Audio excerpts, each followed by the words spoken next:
मैं चैलेंज करता हूं कि जिनका भी प्रतिनिधित्व लोकसभा में है उस पार्टी का कोई भी राष्ट्रीय अध्यक्ष यूजीसी के विषय पे हमसे डिबेट करे तो हम उनको जवाब देके बताएंगे कि हम जमीन से आए हैं, किसी नेता के पोते बेटे पोती बेटी नहीं है। हमें जमीन का पता है कि आज हालात क्या हैं। भीम आर्मी चीफ और आजाद समाज पार्टी के सांसद चंद्रशेखर आजाद ने 11 फरवरी को देश की राजधानी दिल्ली के जंतर मंतर से दहाड़ते हुए सभी पार्टियों के राष्ट्रीय अध्यक्षों को यूजीसी के नए इक्विटी रेगुलेशंस पर डिबेट करने का चैलेंज दे दिया। कह दिया कि जिसमें दम हो आ जाओ। सांसद चंद्रशेखर आजाद के बुलाए इस प्रोटेस्ट में यूजीसी के समर्थन और सुप्रीम कोर्ट द्वारा इन नियमों पर स्टे लगाए जाने के खिलाफ इसे महा आंदोलन का नाम दिया गया था, जिसमें दिल्ली, यूपी समेत हरियाणा और बिहार के भी लोग पहुंचे हुए थे। यहां चंद्रशेखर आजाद ने सरकार को सीधे चुनौती देते हुए नारे लगवाए कि यूजीसी नियम को लागू किया जाए, नहीं तो सत्ता छोड़नी पड़ेगी। इस बीच उन्होंने चैलेंज करते हुए कहा, जो भी डिबेट करना चाहता है मैं चैलेंज करके कहता हूं, जिस भी पार्टी के राष्ट्रीय अध्यक्ष में हिम्मत हो वो आजाद समाज पार्टी के राष्ट्रीय अध्यक्ष से डिबेट करे।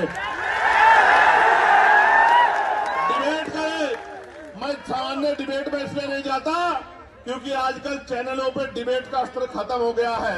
अपने स्वाभिमान सम्मान की रक्षा स्वयं करनी है, वहां कोई भी आके बैठ जाता है और कुछ भी कहने लग जाता है। हम इतने लोगों का प्रतिनिधित्व करते हैं, इसलिए हमारी जिम्मेदारी है कि हम अपने सम्मान की रक्षा भी स्वयं करें। इसलिए मैं चैलेंज करता हूं कि जिनका भी प्रतिनिधित्व लोकसभा में है उस पार्टी का कोई भी राष्ट्रीय अध्यक्ष यूजीसी के विषय पे हमसे डिबेट करे और जो कमजोर वर्गों के विषय पे डिबेट करे, मुसलमानों के विषय पे डिबेट करे, ईसाइयों के विषय पे डिबेट करे, सिखों के विषय पे डिबेट करे, बौद्धिस्टों के विषय पे डिबेट करे, कर्मचारियों के विषय पे डिबेट करे, किसानों के विषय पर डिबेट करें, दलितों पिछड़ों के हक अधिकारों के विषय पर डिबेट करें तो हम उनको जवाब देके बताएंगे कि हम जमीन से आए हैं, किसी नेता के पोते बेटे पोती बेटी नहीं है। हमें जमीन का पता है कि आज हालात क्या हैं और लंबे समय से हालात क्या थे। इसके अलावा कॉलेज कैंपस में जातिगत भेदभाव की चर्चा करते हुए चंद्रशेखर आजाद ने कहा, क्या ऐसा गाइडलाइन में जिसमें गाइडलाइन ना पड़ी हो मुझे बताओ, क्या उसमें आर्थिक रूप से कमजोर वर्गों को उद्देशिका में नहीं जोड़ा गया?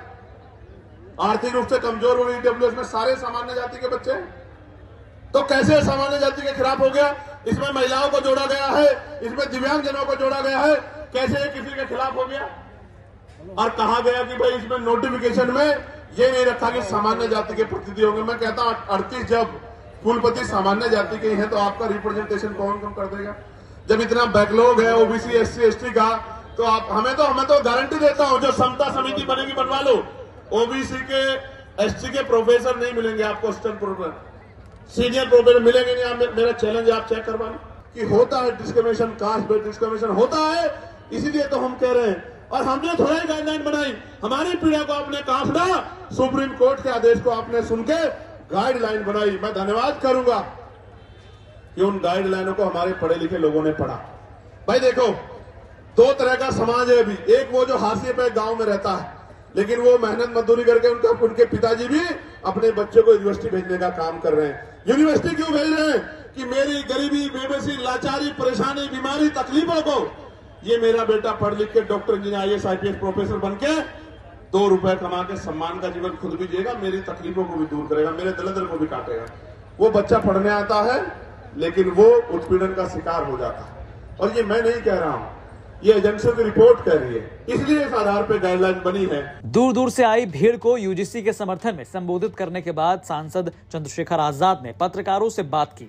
जब उनसे सवाल किया गया कि देश की संसद में इस मुद्दे पर बात नहीं हुई, इस पर उन्होंने जवाब देते हुए कहा, जैसे ही हाउस चलेगा प्रॉपर, आप सुनना यूजीसी में भी चंद्रशेखर आजाद जोर शोर से बोलेगा, मेरी बात को आप याद रखना। यूजीसी में भी तो ऐसा ही है, आप डर रहे हो कि भाई हमारे खिलाफ कार्रवाई ना हो जाए, तो भाई आप ऐसा अपनी जबान पे लगाम लो, ऐसी बात बोलो ही ना, किसी के मन को पीड़ा पहुंचे। मैंने तो ये देखा, एक सीओ लेवल के अधिकारी अभी उन्होंने जो है मिलक रामपुर में जिस भाषा का प्रयोग किया, आपके यहाँ चला भी है, तो जब सीओ लेवल का अधिकारी जो है इस तरह की बात कर सकता है तो कोई आम आदमी भी कर सकता है। तो सीओ लेवल का अधिकारी जो कानून का ज्ञाता है, जो लॉ डिफाइन करता है, जो रोज जो है मुकदमे दर्ज कराता है, उसको नहीं पता क्या शब्द यूज करने। तो मैं यही कह रहा ना, हमें चाहिए कि हम अपने बच्चों को क्लास दें कि क्या कहना इससे जरूरी है, क्या नहीं कहना है, अपने बच्चों को समझें। नीच कहने पर कोई कार्रवाई नहीं होगी सिस्टम में। ठीक है, हाई कोर्ट ने कहा है, बहुत कुछ सुनना पड़ेगा अभी तो। जैसा आप तो ये भी कहते हैं कि मोर मोरनी का जो है वो उनका जो है प्राकृतिक संबंध के बारे में भी टिप्पणी करते हैं। वो तो पता नहीं क्या कहते हैं। अच्छी बात है, कहना चाहिए। सामान्य वर्ग समर्थन मिला यूजीसी जो आज आप ये किए हैं। नहीं, ओबीसी हम खुद ही ओबीसी हैं यार, पिछड़े वर्ग के आदमी हैं। सर, कल जिस प्रकार से पल्लवी पटेल को लखनऊ में आपने देखा होगा, गलत, बहुत गलत। एक महिला चुनी हुई विधायक के खिलाफ जिस तरह का प्रयास किया गया वो गलत है। मैंने रात ही अपनी बात रखी थी। वो विरोध के बाद कुचलना चाहते, ये संभव नहीं है। अब आइए एक नजर यूजीसी के नए रेगुलेशंस पर भी डाल दिया जाए। ये रेगुलेशन 13 जनवरी 2026 को यूजीसी द्वारा नोटिफाई की गई थी।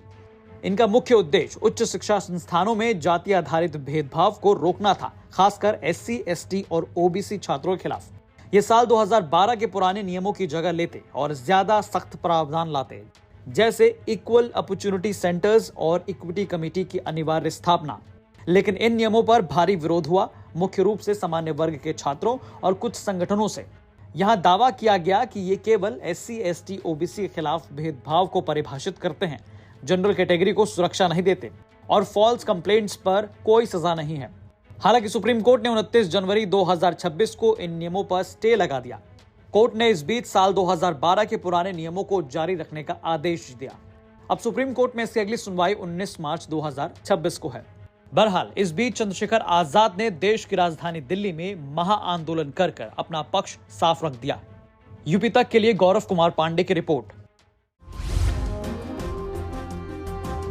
राहुल जी पदयात्रा कर रहे हैं, वो कर रहे हैं, 10 दिन के बाद खत्म हो जाएगा। जमीन पे अगर नहीं आएगा तो क्या मतलब? राहुल जी के पदयात्रा करने के क्या क्या कारण है, क्या क्या मुद्दे हैं, किस बात को लेके चल रहे हैं?